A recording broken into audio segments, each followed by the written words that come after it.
What's up mga ka-treasure? So, we will try to fix this particular problem sa Steam Deck na, well, laging nasa mga group and ask page kung anong gagawin pag meron kang gantong error. So, let's try to fix it. So, there are several ways to fix it daw according to the experts. So, una is pwede mo daw i-restart si Decky, which is the one that we will try. So, gamitin natin yung mouse. So, pipindutin nyo lang yung restart Decky. So, ito yun. Sa baba ng try at restart Steam. So, pindutin lang natin siya.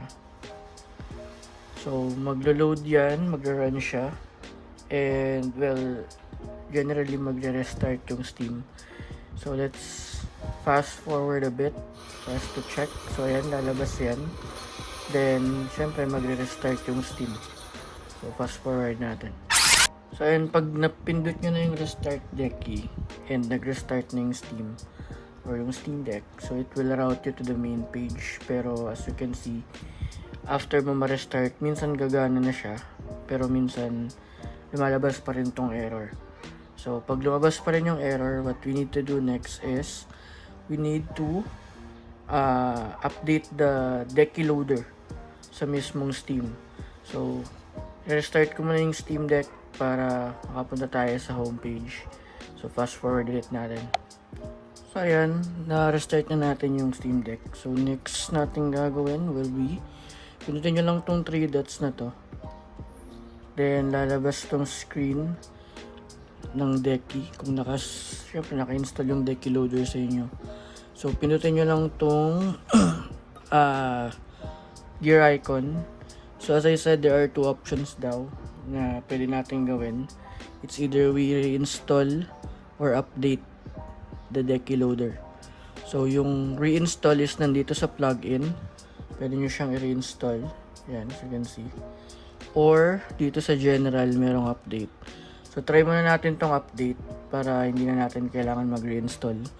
Kasi, if meron kayong mga twinitch dyan sa Decky loader ninyo, updating it or reinstalling it can change those things, mas lalo na kung i-reinstall. So, try muna natin yung update. So, maghihintay lang tayo dyan. So, let's just wait for a bit. Fast forward na ulit natin. So, yung update depende yan kung gaano kabilis sa Steam Deck nyo. Sa akin, medyo mabilis naman siya. So, after ng update, it will show you back dito sa main page.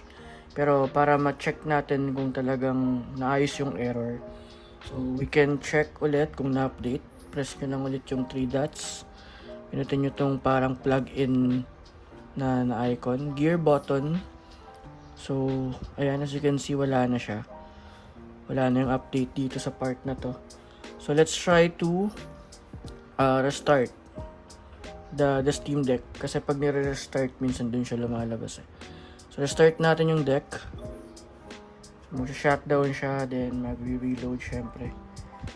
So, fast forward ulit natin kasi minsan matagal yan. So, tignan natin kung gagana na siya. So, ayan, nandito na tayo sa restart part. And maglo-load na yung ating Steam Deck. So, hintayin lang natin mag-open sa homepage. So, maglo-load lang yan. And it may take a while. Lalo na kung merong parang mga, ayan, like ganyan, yung Steam Deck nyo. So, tignan natin kung naayos na yung error. So, wala pang lumalabas. Let's wait for a couple of seconds kasi minsan din yun lumalabas after a few seconds. So, let's give at least 30 seconds for the Steam Deck to verify kung naayos ba talaga. So, let's run some time. So, quick preview again. Yung ginawa lang naman natin is, so, try natin yung error. Tignan nyo kung magagawa dun sa pag-restart lang. Kung ayaw, again, 2 options. Pwedeng dito sa home. Okay. So, pindutin nyo lang yung parang gear icon. It's either you update or you reinstall. So, yung ginawa natin is we just update the decky loader. And ayan, as you can see, gumana naman siya. So wala na yung error, hindi na siya lumalabas. So it means it got fixed. Quick tip, quick fix, see ya.